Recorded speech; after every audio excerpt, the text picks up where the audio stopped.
A Facebook user named Balbal Binalbagan threatens to throw acid on presidential candidate Vice President Leni Robredo on her visit to Negros Occidental, sparking outrage among Robredo supporters.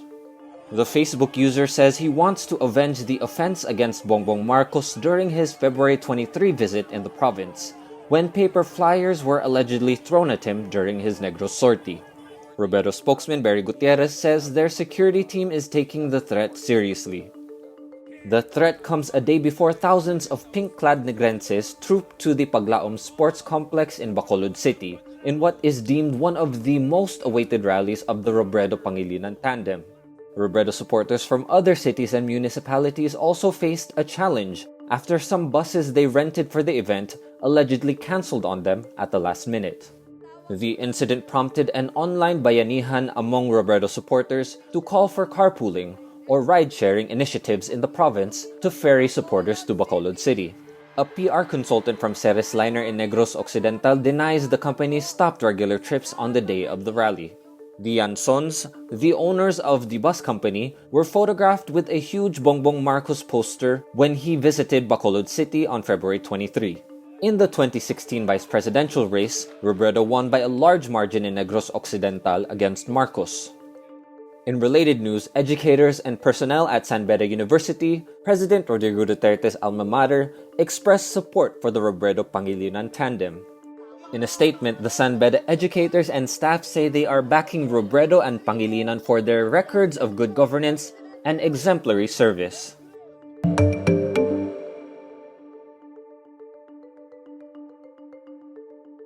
The autopsy report on Lumad rights activist Chad Book, who was killed along with 4 others in an alleged encounter with soldiers in Davao de Oro, raises questions on the military's claims. Forensic pathologist Dr. Raquel Fortun says Book bore multiple gunshot wounds in the body and on his right elbow. Fortun says Book also suffered internal bleeding from lacerations in the lungs, diaphragm, liver, spleen, stomach, intestines, right kidney, and right adrenal gland. The autopsy report also finds fractures in Book's ribs, thoracic vertebrae, and transected spinal cord. An X-ray shows bullet fragments and a deformed bullet was taken from his left chest wall.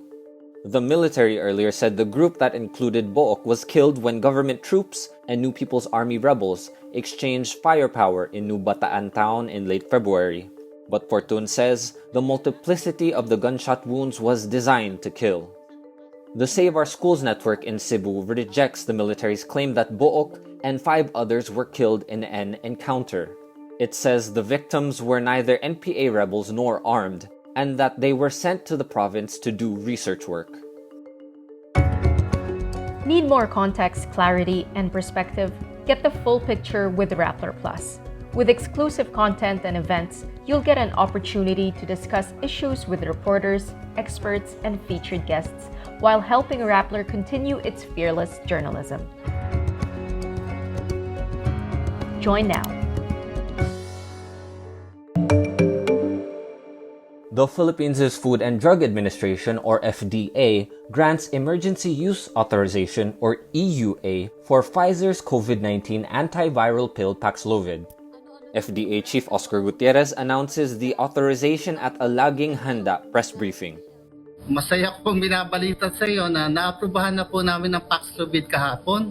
EUA po yon. So 2 na po ang oral antiviral treatment natin against COVID-19. Paxlovid and molnupiravir. An EUA clears the way for products it covers to be used by the public, even while these are still in the development phase. COVID-19 vaccines being used now are also under EUA approval.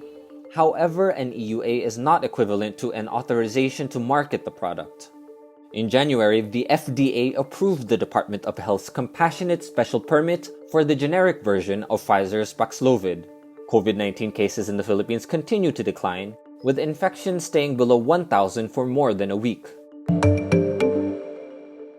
United States President Joe Biden calls for an end of normal trade relations with Russia and allows increased tariffs on Russian imports as punishment for its invasion of Ukraine.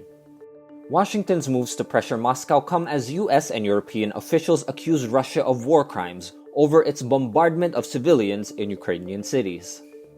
This amid repeated violations of ceasefires, which each side blames on the other.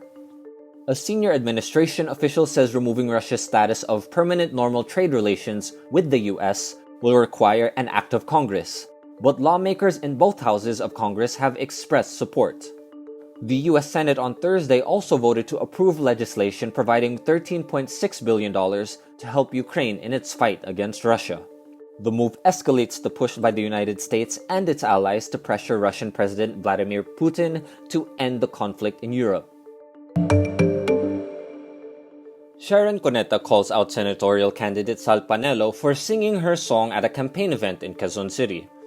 On Twitter on Thursday, March 10, Sharon's daughter Kaki Pangilinan retweets a CNN Philippines video of the former presidential legal counsel singing Sana'y Wala Nang Wakas at Vice Presidential Bet Sara Duterte's meet and greet with LGBTQ+ groups in Quezon City.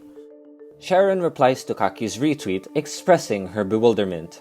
She continues saying she must fight for her song's rights and expresses her disapproval over Panelo's use of it. Sharon adds she and her co-writers did not permit Panelo to use the track.